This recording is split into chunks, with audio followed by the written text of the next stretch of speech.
தாராபலன்களை பத்தி இவ்வளோ விஷயங்கள் பேசியிருந்தீங்க. இதுல இதுவும் ரொம்ப முக்கியமான விஷயம். இவ்வளோ பெரிய இன்ட்ரெஸ்டான விஷயங்களும் இதுல இருக்கு அப்படின்னா வேற என்ன சொல்லலாம்?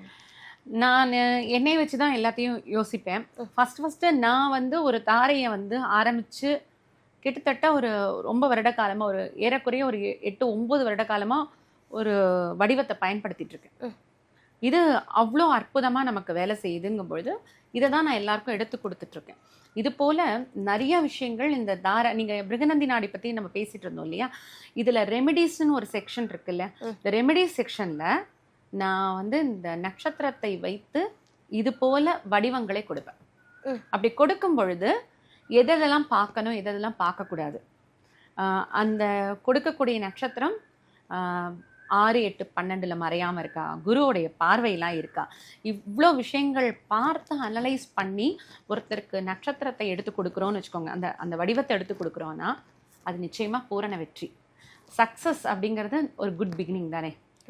அப்போ அந்த குட் பிகினிங்கான ஒரு விஷயத்த இந்த தாரை நமக்கு கொடுக்கறது. நீங்கள் சொல்லியிருந்தீங்க ஒரு 8-9 வருஷமாக நான் ஒரு சில விஷயங்களை ஃபாலோ பண்ணுறேன். என்னது மேம் அது? அது பார்த்தீங்கன்னா என்னுடைய மோதிரம் பார்த்தீங்கன்னா கிரீடம் சிம்பல் இருக்கும். இது மக நட்சத்திரத்துக்குரிய சிம்பல். இந்த கிரீடம் சிம்பல் வந்து மக நட்சத்திரக்காரர்கள் பயன்படுத்தும் பொழுது என்ன பண்ணலாம் அப்படின்னா, அவங்களுக்கு பூரணமான பாதுகாப்பை கொடுக்கும், மனோபலத்தை கொடுக்கும். இதையே உங்களுக்கு வந்து அதற்கு முன்னாடி நட்சத்திரம் ஆயில்யம், கேட்டை மற்றும் ரேவதி நட்சத்திரக்காரர்கள், ரேவதிக்கும் மகத்துக்கும் ஒத்துக்காது. ஸோ ஆயில்யம் மற்றும் கேட்டை நட்சத்திரக்காரர்கள் பயன்படுத்தும் பொழுது அவங்களுக்கு சகல சம்பத்தை தரும்.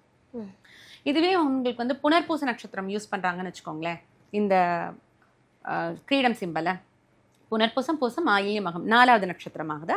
அப்போ 4வது நட்சத்திரம்ங்கிறது வந்து காரிய வெற்றியை கொடுக்கும் அவங்களுக்கு. இது போல ஒவ்வொரு நட்சத்திரமும் அவங்களுக்கு இது எத்தனாவது நட்சத்திரமா வருதுங்கிறத தெரிஞ்சுக்கிட்டு அவங்க பயன்படுத்தும் பொழுது அவங்களுக்கு பூரண வெற்றி.